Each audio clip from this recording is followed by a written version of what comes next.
by John McHale FOR any team that plays in any final as a major underdog, as was the case for Singleton's SuperValu Brunell against Liffey Celtics in the Paudie O'Connor National Cup final this afternoon. They need to get everything right to stand a fighting chance of winning. To put it simply, Brunell didn't get anything right defensively for far too long in this final. They started very poorly defensively.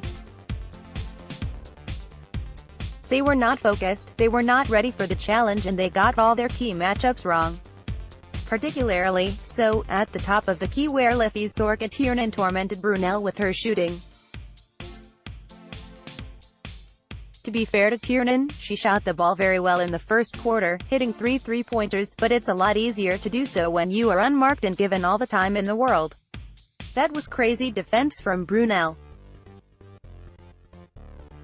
They would have known Tiernan as a great player and shooter ahead of the final, so why they would let her do what she did was unbelievable to watch unfold in front of our eyes. That set the tone for a sloppy defensive display from the Cork team, who ironically had reached the final thanks to their incredible defensive effort in the semi-final win over FR Matthews. They did try and move away from their man-to-man defense for a spell, but the 3-2 zone didn't stop Liffey from shooting the lights out. With Ali Leclerc and American Brianna Green also able to find their form in the offensive court and do so at their ease, when Brunell did eventually wake up in the third quarter, it was way a little too late. At that stage, with just under 6 minutes remaining in the final, they trailed by 22 points, 31-53, and that gap was never going to be breached, regardless of the efforts of Simone O'Shea, Trisha Byron, who was incredible in this period, and Laura Morrissey. Up to this point, Brunell were struggling to score, whereas Liffey were scoring at will. Linda Rubin and Madeline Gantz are great players defensively and under the boards, but they do not score enough points.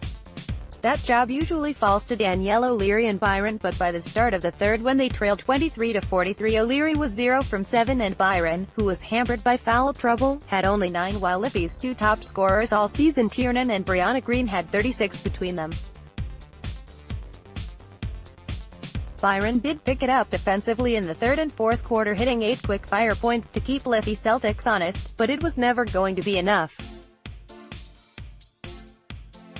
Brunell do not have the scoring power in their team to win games that run into the 90s, and that was a huge problem. Once they realized they could not stop Liffey from the outside, they were in trouble. But there is no disgrace in losing to a better side, and Liffey are the best team in the league by a mile this season.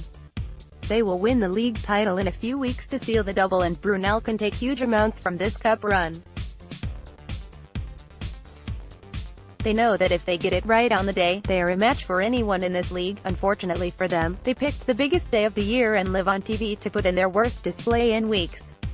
Their form was excellent coming into the final, but when your big players don't perform and the oppositions do, then you won't win, and Liffey are capable of beating all teams in this league by 25 points. For Brunell and their incredible loyal bunch of fans, the wait for the first senior trophy goes on. It took them 3 attempts to reach this National Cup final, losing 2 previous semi-finals to Glanmire, and now they are 0 from 3 in senior finals. 7 years ago, in their first year playing at Super League level under coach Kieran O'Leary and with a young Danielle O'Leary and Amy Waters in the side, they lost the Super League Shield final to Ulster Rockets 77-81. In 2015, again under coach Kieran O'Leary, they should have beaten Glanmire in the Super League final in Galway, but in the end Glanmire's experience saw them home on a scoreline of 77-64. But they must not lose heart. They, under the direction of Timmy O'Halloran, are heading in the right direction.